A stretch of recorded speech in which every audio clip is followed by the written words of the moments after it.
As we know, fashion trends change regularly. Back in the 1800s, women, wealthy women at least, didn't just throw on jeans and a t-shirt and call it good. They had to dress up, partly to show off their husband's wealth. We visited an exhibit at the History Center of Olmsted County about the history of women's fashion. Well, shameless display was essentially what it was all about. If you could afford to have the latest fashion and show your wife off, everyone that saw her recognized that you were a man of wealth. It's called conspicuous consumption. My name is Colleen Gow. I'm a textile and clothing historian. I want a light yellow. This is the colors I was trying to get yesterday. This is a beautiful print. This is going to turn out real nice. None of what you see in my pictures is enhanced by digital processes. My name is Timothy G. Petrowski, and I am what I would call a period photographer. I initially met Tim Petrowski at the Rochester Country Club, where he gave a presentation of his photographs using actual garments from a museum. When I first discussed the 19th century fashion with Tim, I mentioned a book that I had used in my studies of fashion history, written by Valerie Steele, and it's called Fashion and Eroticism. And Valerie did her PhD project at Harvard on the theory that the erotic zones or the erogenous zones of clothing for women switched. Sometimes it was the ankle, sometimes it was the bosom, sometimes it was the knee, sometimes it was the waist. And Tim was quite entranced or fascinated by that idea to cooperate with me and to collaborate with me to make a series of photographs of 19th century fashion. The project is called The Changing Erotic Zones, 150 Years of Women's Gowns. The exhibit essentially follows fashion from 1800 through to the 1940s.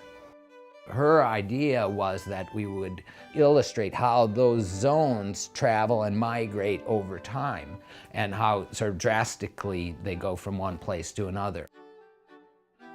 I'm there, I'm pretty there, and I even have my focus, so.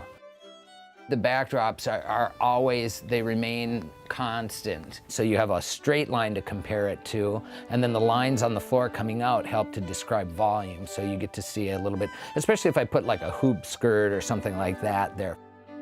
So this is actually the proto piece for the Changing Erotic Zones. And it has, you see the white and black background and the horizontal piece where the backdrops meet the floorboards. One, I think, of the biggest examples is from the time of the 1850s when the waist was considered the most erotic zone. Well, that tended to sweep backwards, and we had the skirt at the front being very, very narrow, and the emphasis then was on the buttocks. And it seems completely counterintuitive that it should be moved from front to back, but there it is. As we all know, in the 20s, the line becomes sort of very, very boyish figure becomes vogue and central. And if you look at the periods before that, it's anything but. It's very hourglass. And so the difference between those two couldn't be more drastic. By the end of the Second World War, when women had been doing a lot of men's work, and I put men's in quotation, they were working in factories, as you know, and in many different types of labor that they had to wear trousers to be comfortable and to be safe. So what you see in the 1945 picture is a woman that, for me, looks like almost like an airline stewardess outfit. The thing that is probably most important to learn is that indeed fashion has gradually advanced and has dropped away, hopefully, the ridiculous kinds of fashion that were found in the 19th century, because with the freedom of women to enter sports, to enter professions, to be educated just the same as men, to take part in business, to take part in all aspects of life, the freedom to choose clothing is also been right along with that other kinds of freedom.